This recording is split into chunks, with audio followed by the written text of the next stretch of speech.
All right. Good morning, everybody. Welcome to Early Morning Crypto Talk. Bitcoin Brandon from Los Angeles, California. Thank you for being here this morning, Tuesday morning. How's the weather at where you are?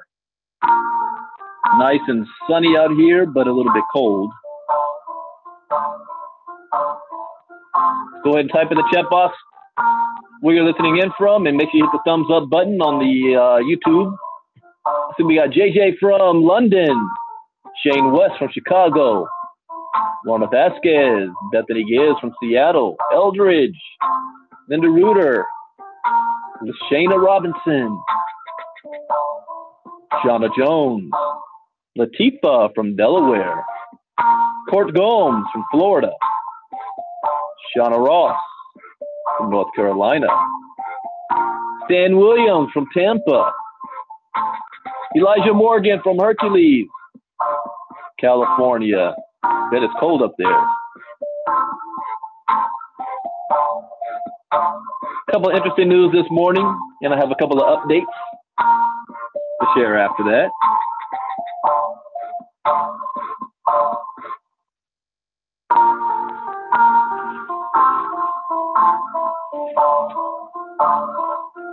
See Ron Ross from North Carolina.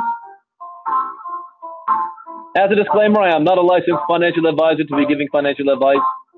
I listen to the news, I read the news, give my opinion, share suggestions, and it is up to you to make an informed, intelligent, adult decision.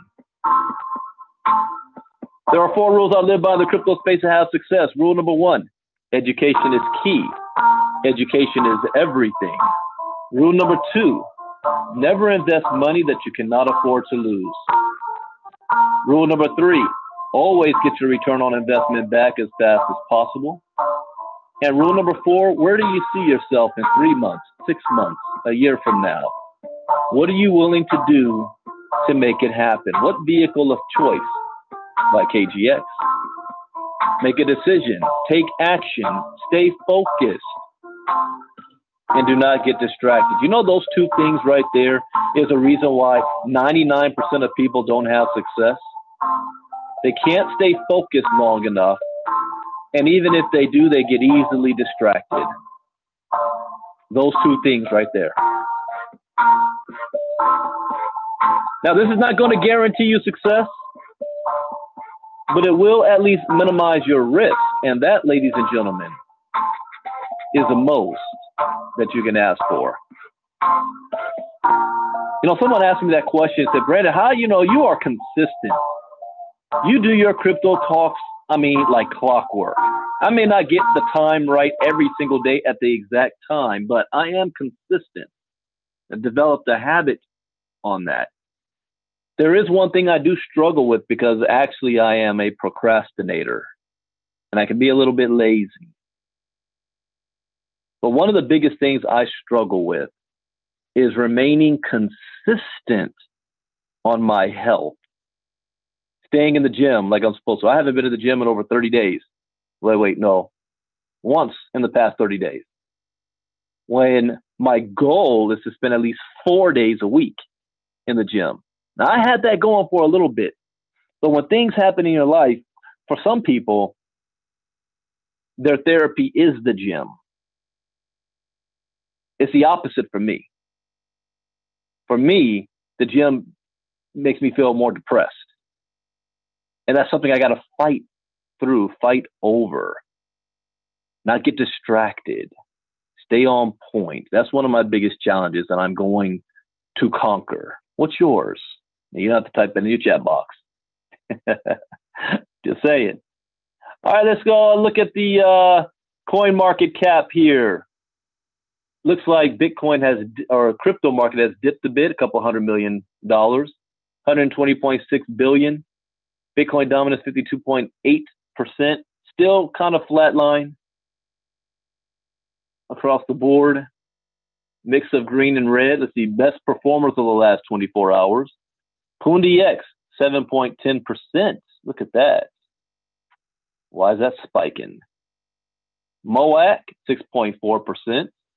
Metaverse, Zcash, Waves, Neo. All right, what about worst performers? Veritasium, down 12%. Binance Coin, negative 4%. Tron, negative 1.9%. Cardano, negative 1.79%.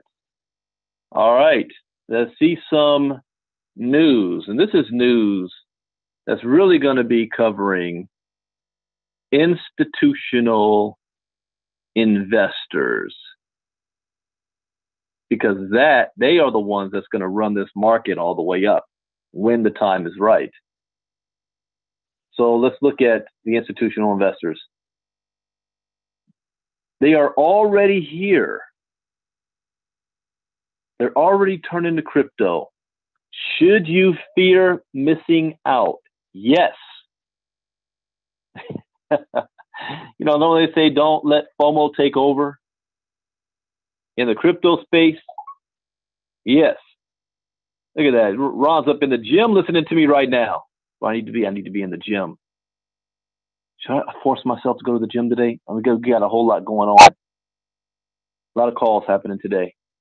Good morning, Gina Muhammad, Tommy Adum, Moshe Frazier.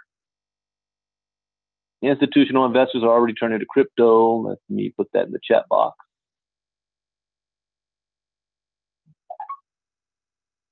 And why are people blowing me up? Right? Always when I do crypto talk, that's when the line starts blowing up.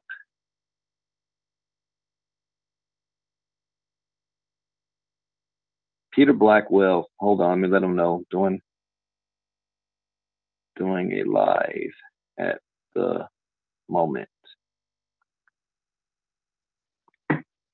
All right, institutional investors are already turning to crypto.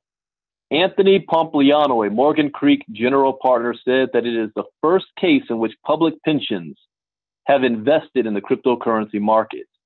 Apart from the two pensions, the fund is said to be financed by a university endowment, a hospital, an insurance company, and a private foundation. It raised a total of $40 million. Nice.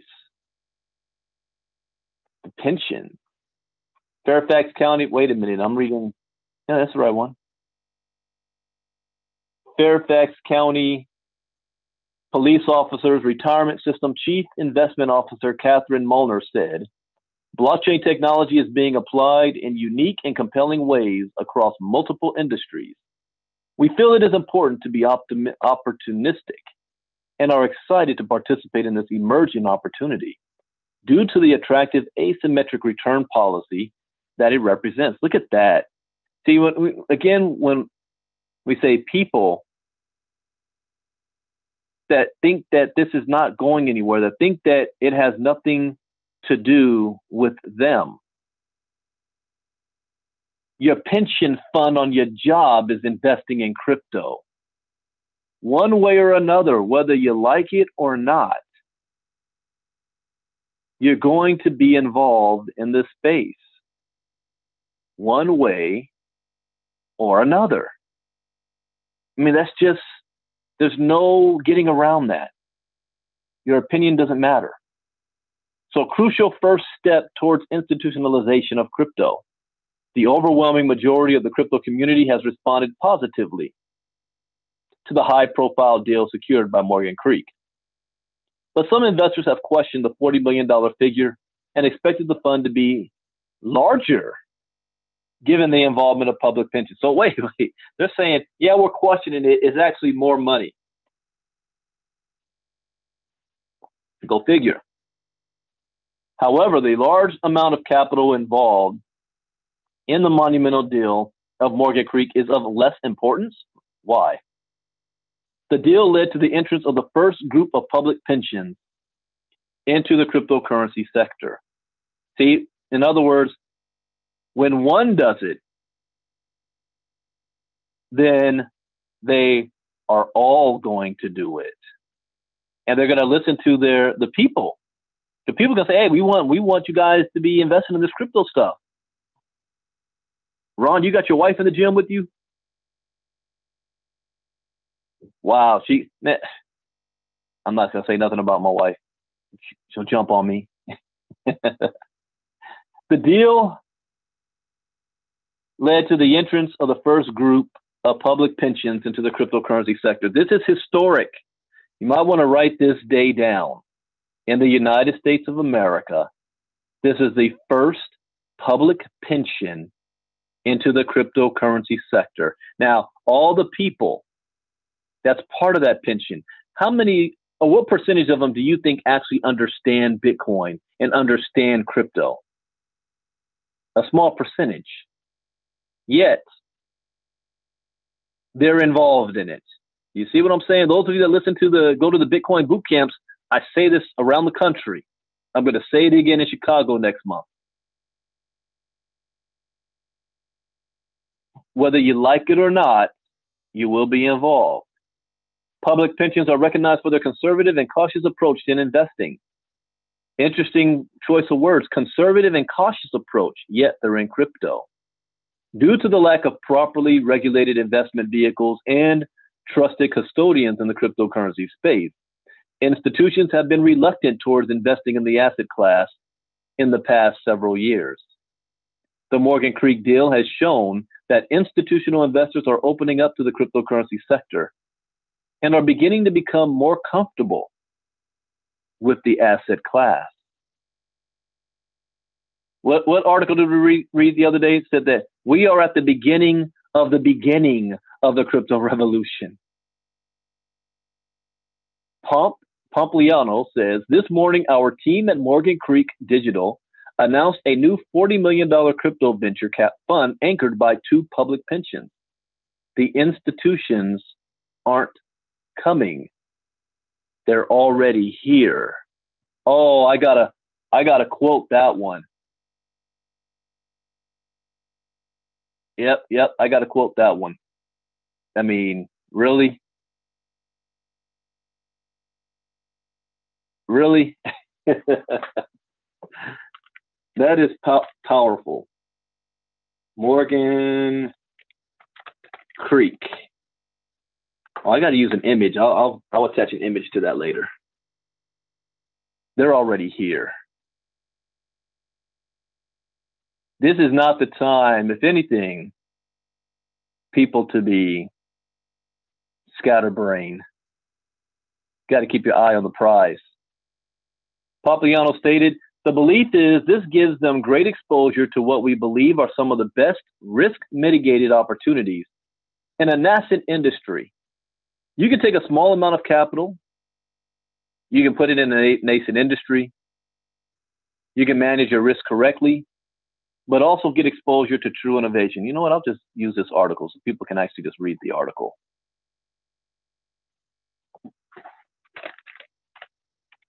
Yeah, let's do that. They're already here.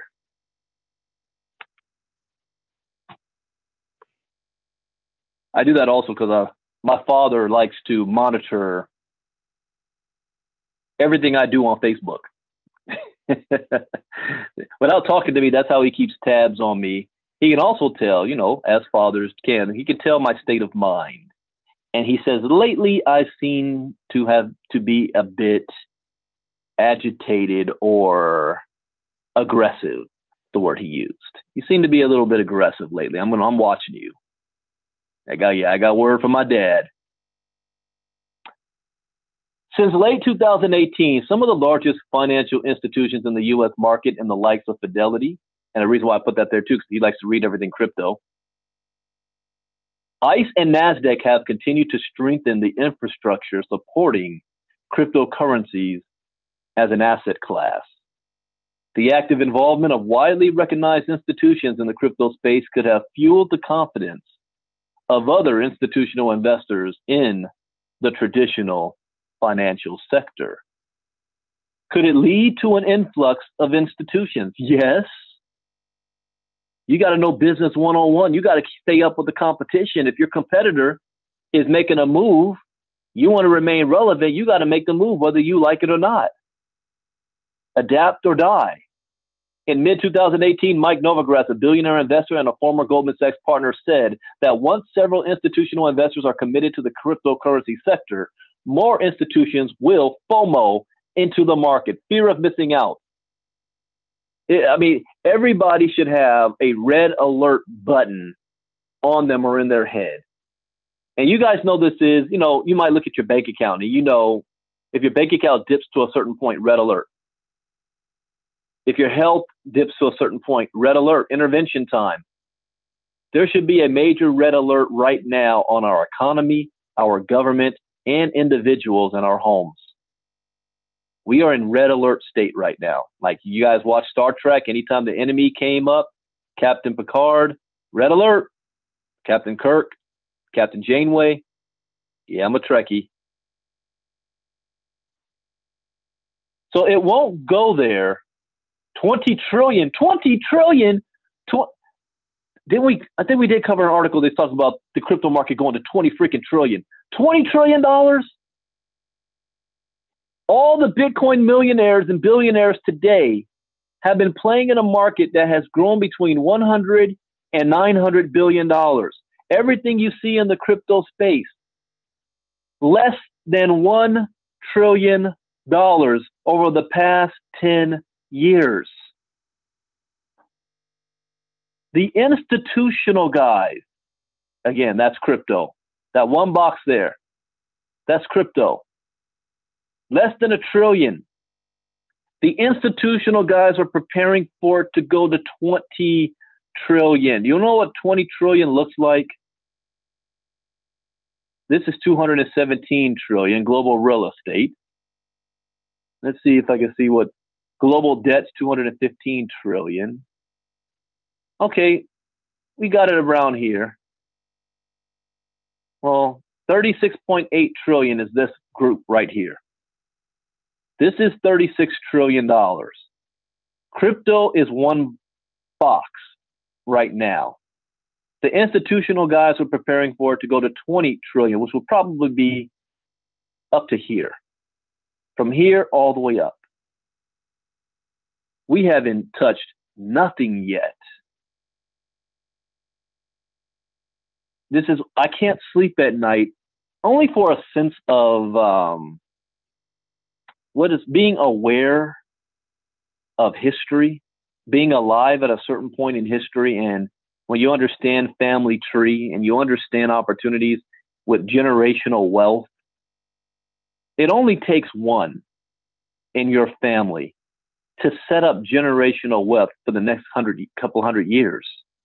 It only takes one. And I'm very big on legacy. I know my family history. My last name, Ivey, where it came from France to England to Ireland, the two branches that came from Canada to the United States, when slavery got introduced into my family tree.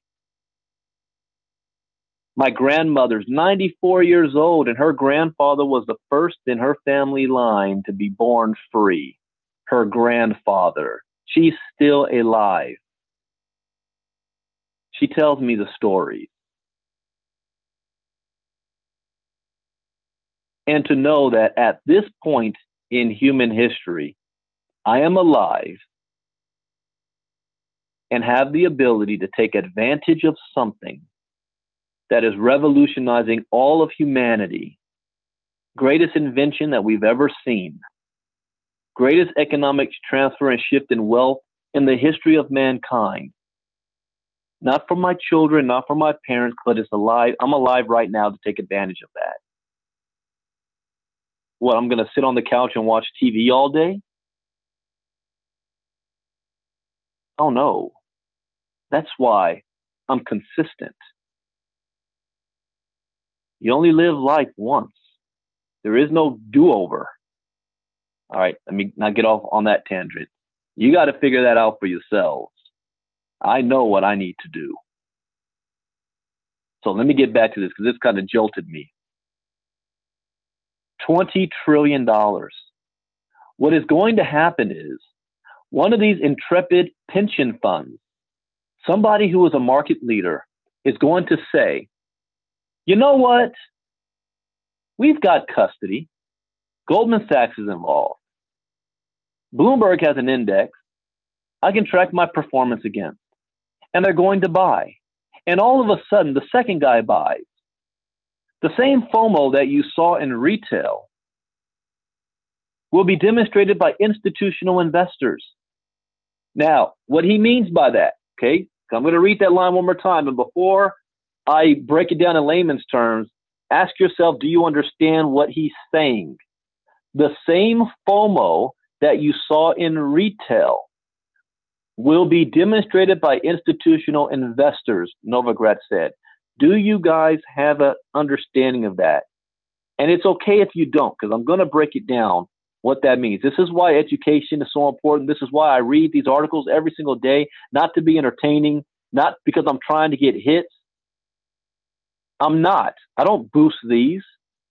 I get between 30 to 50 views live and then 400 to 500 that view them later. I'm not trying to get a following of 20,000 people to listen to my crypto talks. I'm doing this for myself, for my own education. The amount of money I make is not going to be determined by how many people's following me and paying auto ship, like traditional network marketing. The amount of money I make is going to be based on my education and ability to put and invest my money in the right places so that my money's making money for me. Do you guys understand the difference? A lot of you are still stuck in that. I got to get into a network marketing company giving me residual incomes every single month. You're missing the point. Those days are gone. I retired from that 2 years ago. Are you in a position to let your money work for you? So saying that, and I wanted to give you time to ask yourself that question. Do you understand what this multi-billionaire is saying here in his last sentence? Here's the layman's term. In 2017, in fact, between 2009 all the way to 2017, the entire crypto market was being moved by retail investors, meaning broke people and nerds and people with vision. That's a broad spectrum, isn't it? Like the Winklevoss twins have said, I'll put 11 million in. But most retail investors, that's average people. The institutional investors were not playing in this space. Why? Because in their eyes, there ain't no money in it. Again, this is crypto. 100 billion. This is the money they're playing in. Gold, stock markets, global money supply. Crypto's not even a blimp on the radar screen. There's no money in it as far as they're concerned. But this little thing that there's no money in went from 0.008 cents to $19,000 a coin in less than 10 years. Where else are you going to see a return on investment like that? Nowhere. It got their attention. They woke up and said, if the retail people, if the broke people who don't have enough money to even get into the stock market can run this thing up to $19,000 a coin, what do you think we can do? So they entered in 2017, December. They bet against it and put fear out there and drove the market back down to the floor. So that while they're buying the dip, they're creating the infrastructure that can support the amount of money they're going to bring to the table. So if retailers can get it to $1 trillion, institutionals are going to get it to 20 trillion.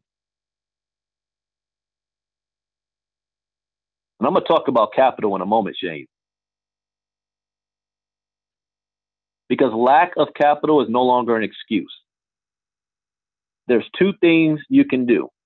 Number one, you get educated and you put that education to work like I did and flip $30 into 6 figures, going to 7 figures in 2 years.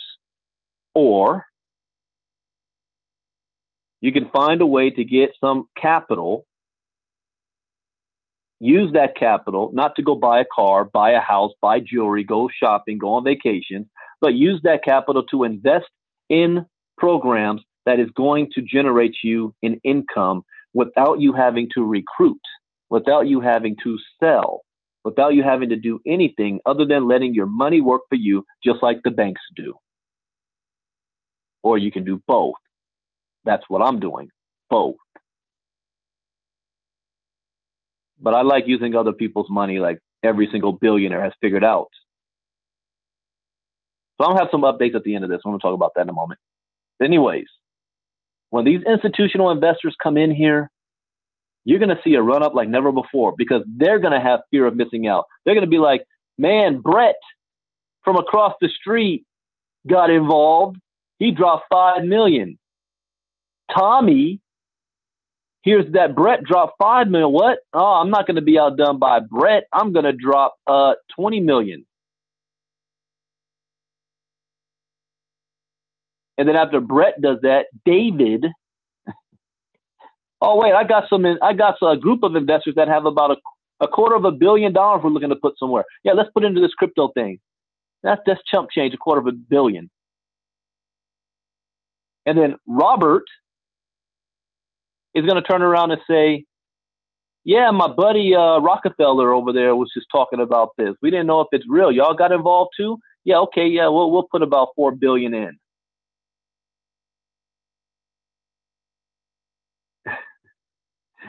Next thing you know, Brent calls up his daddy, who might be related to a Trump or a Rockefeller or a Morgan, and says, yeah, we was at the country club and I ran into my buddy from Harvard, whose dad invested about $4 billion. Let's call up our group and let's put about 20 billion into this thing. While my broke cousin Pookie and Tyrone on the corner is sitting there like, man, that Bitcoin thing, man, I lost all my money in that. I'm about to go do something else. Am I stereotyping? You're damn right I'm stereotyping.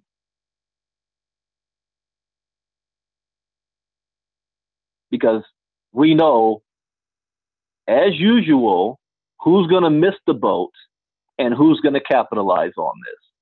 That is why I'm so passionate about what I do. That is why I am able to ride the ups and downs and not jump ship when things aren't going my way. I'm on a mission. I'm a Morehouse man. I have a duty. It's like being in the military, huh? Walk the same halls Martin Luther King Jr. It ain't about just me. Anyways, that's a whole nother topic. So do you understand what I mean there? What Novogratz is saying? If the retail people, if the broke people can get this thing to $19,000 a coin, what do you think us rich people are gonna do? We can get it to $1 million a coin, and we can buy it cheap, and we can force all them to sell because they don't know what they're doing. They're not educated anyway. That's what he's saying. In the long run, the newly established cryptocurrency fund. Wow, I'm going all this long. Oh, I started late. I started 15 minutes late. I'm looking at the clock. I'm spending too much time on one article here. Keep it moving. In the long run, the newly established cryptocurrency fund, Morgan's Creek, could set the foundation that may support the next wave of institutional investors in the cryptocurrency market. The deal comes 14 months in the worst bear market in the 10-year history of the cryptocurrency market, which has proved that institutions are not focused on the price of digital assets. See, you got to understand how wealthy people think. You know, every time I do a personal development training and I talk about how to change your mindset by focusing on feelings of the things that you enjoy, things that you want, how does those things make you feel? And why people stay broke. And I think that broke people are thinking about money more than wealthy people are. And they're like, well, what do you mean? If I'm thinking about money all day, the law of attraction should give me more money all day. No, the law of attraction doesn't, that your mind and your vibration does not understand the word money. It only understands the feeling associated with the word money. And most broke people have a negative feeling when that word money pops up because they're always feeling of negativity, lack of, I can't pay my bills, I don't have enough money, I'm broke, I can't afford to do this. So anytime money comes up, you've got a negative emotion attached to it.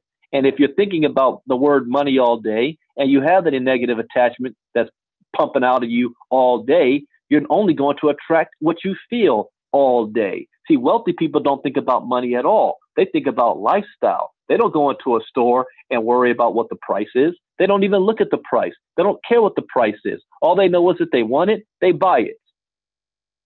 Their feeling of money is positive. There is no lack of. Therefore, they continue to attract positive feeling, which is attached to the word money, to them. I went off on a tangent here because I wanted to prove a point. Let me get back on point. Why am I preaching today?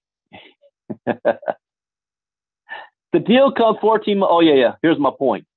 So when these institutionals look at the price of Bitcoin today, they can care less. While the broke people are like, oh, man, if Bitcoin keeps dropping, I got to figure out when I can sell so I don't lose. So I don't lose everything. When can I sell? They're not looking at the price of Bitcoin. They're looking at where it will be. They're playing the long game here. So the deal comes 14 months in the worst bear market in the 10-year history. Think about that. Why would the pension come online at the worst, lowest point of Bitcoin in the last 14 months? Why now? When logic would tell you they should do the opposite. They should wait for the market to turn around and get to 15,000 again. Then they should get in, right? No, because they understand one fundamental truth. You buy low, you sell high. That's what they're doing. This is what they've been preparing for. All right, next article up. See if I can speed this up a bit. I've been in preachy mode today. Come on, system, don't freeze up on me. I got 2 more articles. Got to breeze through. Ah, good grief.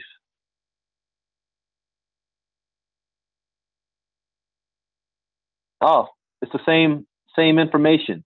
Why this Virginia Police Department's pension just invested in a $40 million crypto fund?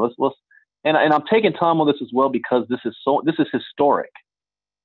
This is something that should be on front page of Fox News, CNN, MSNBC, New York Times, LA Times. This should be front news story right now.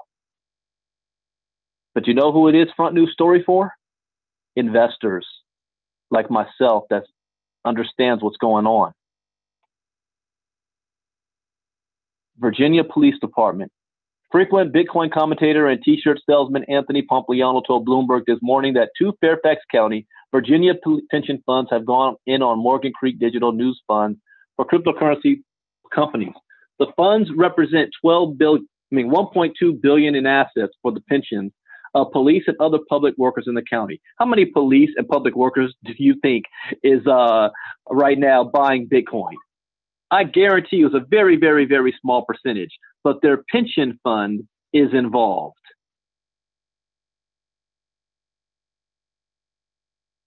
Their pension fund is involved. I just got news from Mike. It's okay for me to post the green recording video. Okay. I will take that off of unlisted and post that when I'm finished. But $40 million may seem like a lot to you. I mean, they're just testing the waters. They control $1.2 billion. $40. Let's see how this thing works. The $40 million fund originally only sought $25 million. A small portion of its investment will be in liquid blue chip cryptos like Bitcoin and Ethereum. They're using the term.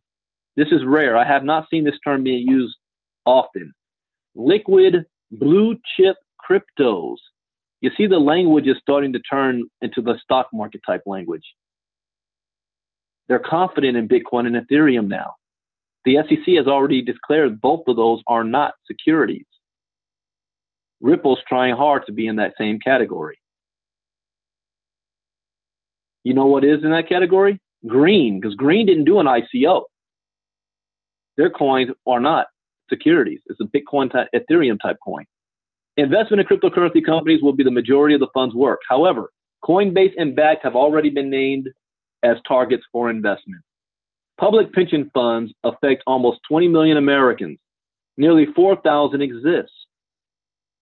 Wow. If the experiment, they're calling it an $40 million experiment. Well, you know, rule number 2, never invest money you cannot afford to lose. So this $40 million experiment goes well, and police have an even more comfortable retirement as a result. Will others follow suit? Alistar Mar says, is the herd now coming? From Bloomberg. Yes. This is what we've been waiting for. Bloomberg reports that an insurance company, a university endowment, and a private foundation is also throwing in with the fund. Then we've got Bakkt, the Starbucks New York Stock Exchange crypto exchange, which will likely launch America's first Bitcoin ETF eventually. Everything will be tokenized in the future. Everything. Morgan Creek convinced asset managers. This is why you need to hold the majority of your green coins. Don't sell them all.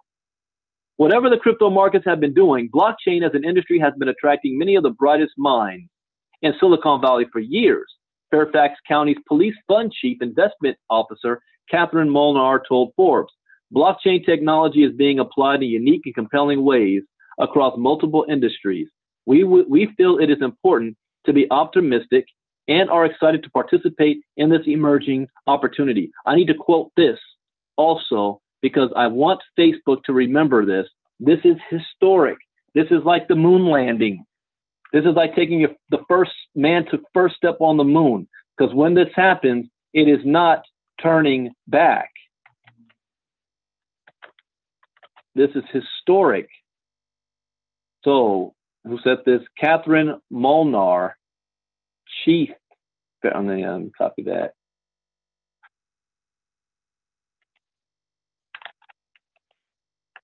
I'm like a kid in a candy store with this stuff. Everything that I've been studying, I'm seeing it happening right before my eyes. The only thing I'm kicking myself is I don't have an extra $1 million to just drop yet. Okay. There's no way in heck I'm missing out. Meanwhile, Pompliano told Bloomberg, the smart money is not distracted by price. But looks at the long-term trends and believes they're betting on innovation as a great way to deliver risk-mitigated return. Coinbase and Bakkt, first choices for Morgan Creek. To safely manage the money, Morgan Creek needs to focus on companies not directly attached to the value of Bitcoin. Companies focus on the innovation. That's what all of 2018 has been about. You guys reading these signs? Innovation of the blockchain itself. Exchanges that profit whether the price is up or down. They're making money when the market goes up. They make even more money when the market goes down. And companies looking to use the technology for public interest projects. In addition to Bakkt, the fund is making a play in Coinbase, the king of retail crypto sales. The outspoken Bitcoin bull, Pompliano, might just invest the money in Bitcoin at these discount prices if it were up to him. However, he spends a great deal of time on Twitter telling people to stop waiting around. You hear that?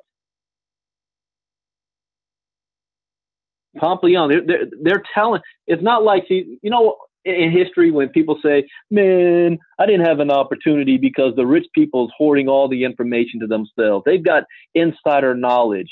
This revolution is live, being televised. It is public. It is not being hidden, or it is being hidden in plain sight. They're telling you, stop waiting around. They're telling you this. Nobody's going to be able to say, oh, I didn't have an opportunity. I didn't have a chance. Or better yet, I didn't know. That's no longer a good enough excuse. As much as I love my people, and I'm not just talking about all Americans, I'm talking about people with the same skin color as me. We are now entering an era where you will no longer be able to state that your lack of financial success, I'm not talking about institutional racism, systems that have been created not to be in your benefit. I'm not talking about that and those opportunities. I am talking about the ability to generate wealth. You will not be able to say that there's a glass ceiling or a barrier of entry based on your skin color, based on your sex, based on your religion, your race, your language, where you were born. Nobody will be able to claim that, because the only thing you need to have access to the greatest wealth generation in history is a cell phone, access to the internet, and a willingness to learn. And nobody can take that from you, and nobody can prevent you from having those three things, no matter who you are. I can drive by Skid Row right now, and all the homeless people have cell phones and internet access, which means they have access to the same information I do. They have access to the same ability to learn as I learn, and they will be able to change their lives if they choose to, with no limit on how much money they can make. Their only limit is their imagination. So you will not be able to fall back on institutional racism and keeping my people down. Not anymore. Has that been the case? Absolutely. No matter how many people deny that it's actually real, it is real. But we're getting into an age where you can't use that anymore. And I will be running my mouth about that. And it will make me a target as well for my own people that will want me to shut up. No, I won't shut up. I want us to be better. I want us to be elevated. I want us to take lives back in our own hands and not be dependent on anybody else, any system, any government to give us something. We can create our Wall Street again. All right, let me stop preaching. Come on, Brandon, you're preaching today. What's next? What's the last article up? A Bitcoin ETF is virtually certain. So it's not a matter of if, it's a matter of when. And that doesn't just go for people that look like me. I'm also talking about women as well, that's fighting to have equal pay in the workplace and all that other stuff, fighting that glass ceiling, the whole Me Too movement and all that stuff. A Bitcoin ETF is virtually certain. The prospect of a Bitcoin ETF is virtually certain, according to finance manager Rick Edelman, who is confident that either Van Eck or Bitwise will satisfy the demands of the SEC. I just gave myself an idea. I like being a little bit of controversial. I might have to do a Facebook Live with the camera on, speaking to my people. Ooh, this should be interesting. The founder of Edelman Financial Engines told CNBC's Bob Pisani on Monday's ETF Edge, "It's virtually certain. The only question is when. And I don't know how soon it will happen. The SEC has several legitimate, thoughtful concerns that the industry has to overcome. And I'm confident that they will, and eventually we will see a Bitcoin ETF. And it's at that stage that I will be much more comfortable recommending that ordinary investors participate." And Shayna, you're right. You know what? I need to be in a different mindset though to do this, because I know how I am. So I'm gonna put it on my to-do list, but I'm not gonna do it just yet.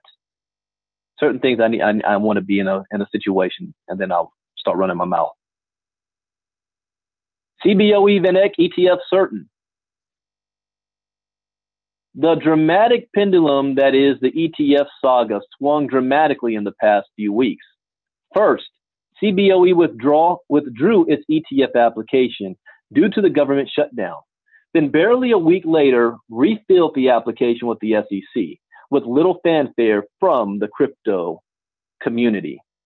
Given that new applications are subject to a 240-day deadline, and given the SEC's tendency to make full use of that deadline, the general feeling was that there would be no ETF until the far end of 2019.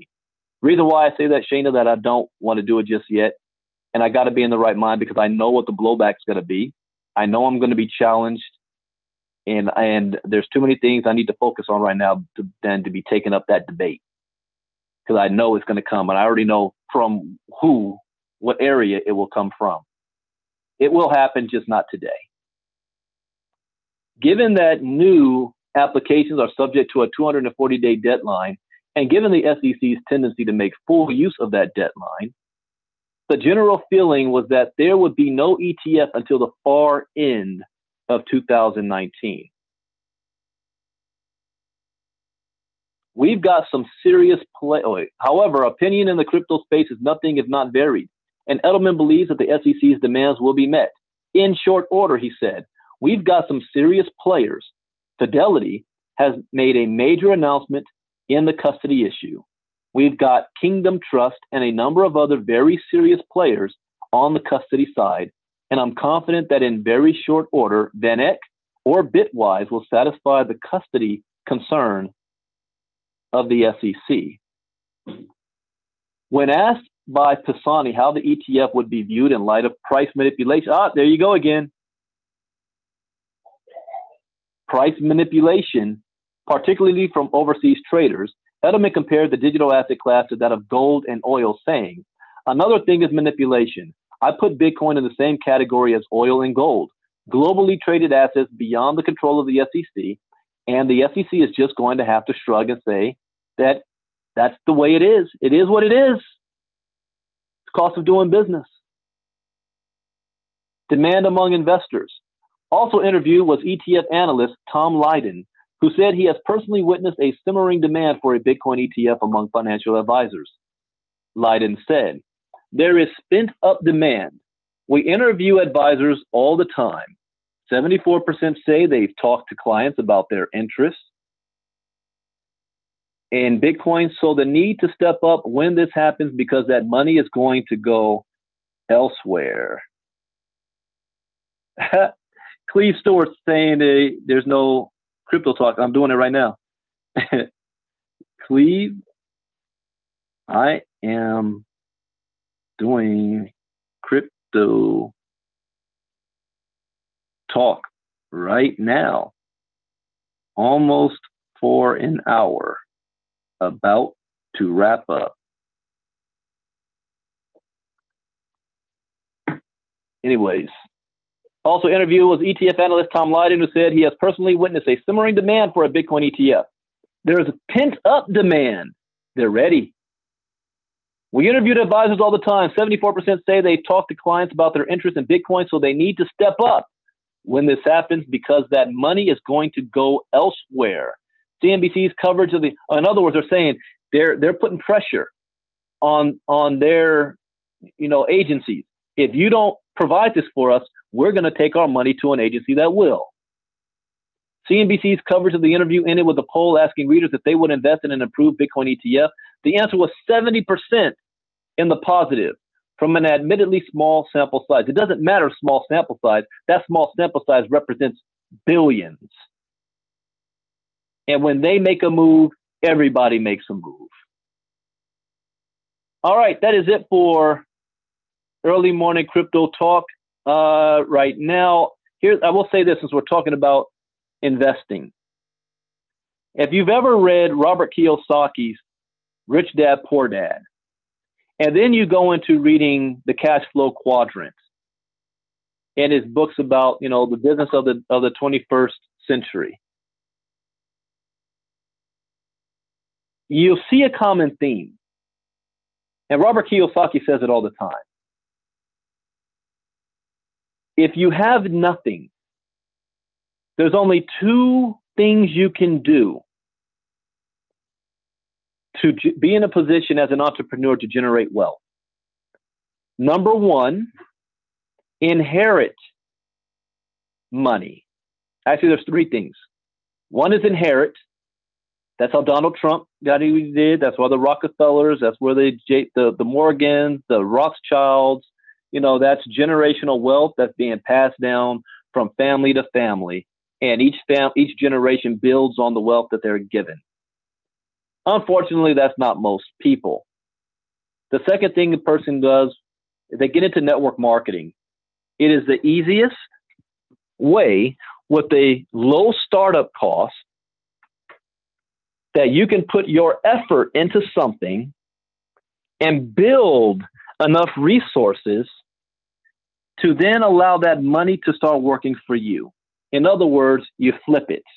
You start from the bottom up and you just flip your way all the way up. The third way is by getting an investment capital, whether by raising funds in an ICO, an IPO, getting a loan from a bank, getting a grant, a business grant, or something that's going to give you the capital to get you started. A 2, 3, 4, 5-year business loan or something to get you started. The same way, how do most people buy a house? Do they pay for cash or do they get a freaking home loan? And the smart thing that they think is that home as an asset is going to build up over time. So they get a loan because they think they're getting an asset, not realizing that your house is a liability, not an asset anymore.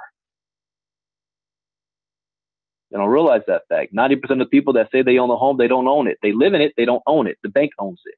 You're paying a mortgage on it every month, like rent, which means they can take it away from you if you don't pay up. So you got to start thinking like a businessman. If you're in the crypto space, you don't have $5,000, $10,000 so that you can put into a program that's going to give you some real return. I'm not talking about a couple $100 a month. I'm talking about a full-time income type of return that you can build on. You're not going to get very far. So myself, my business partners, I said this last year that in 2019, I will be creating a group that people, that's part of our group, we will be able to share ideas and programs that you can invest in where your money's working for you. And that is kind of invite only because I need to know two things. One, that you are able to generate money that you can invest in the programs that we have.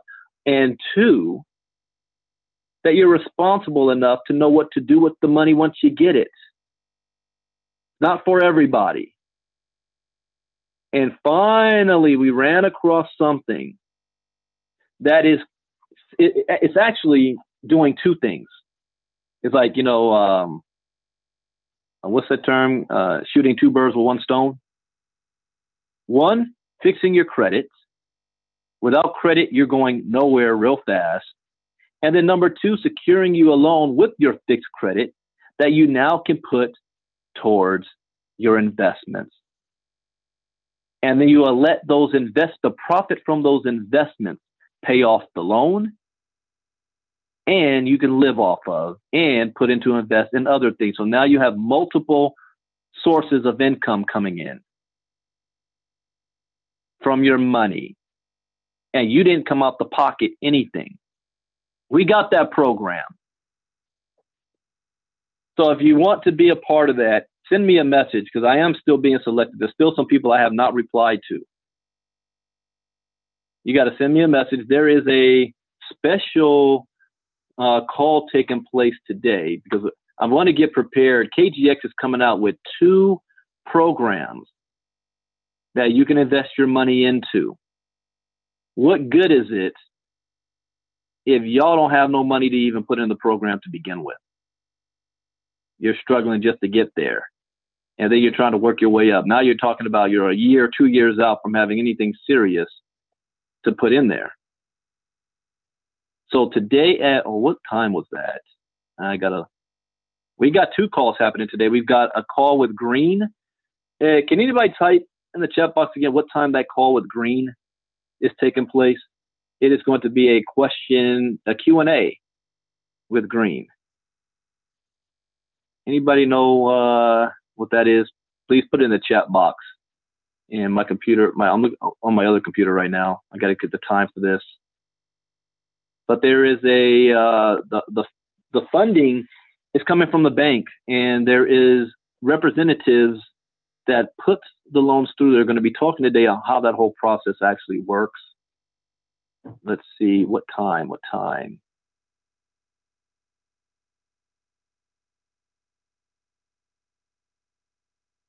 9 p.m. Not that one.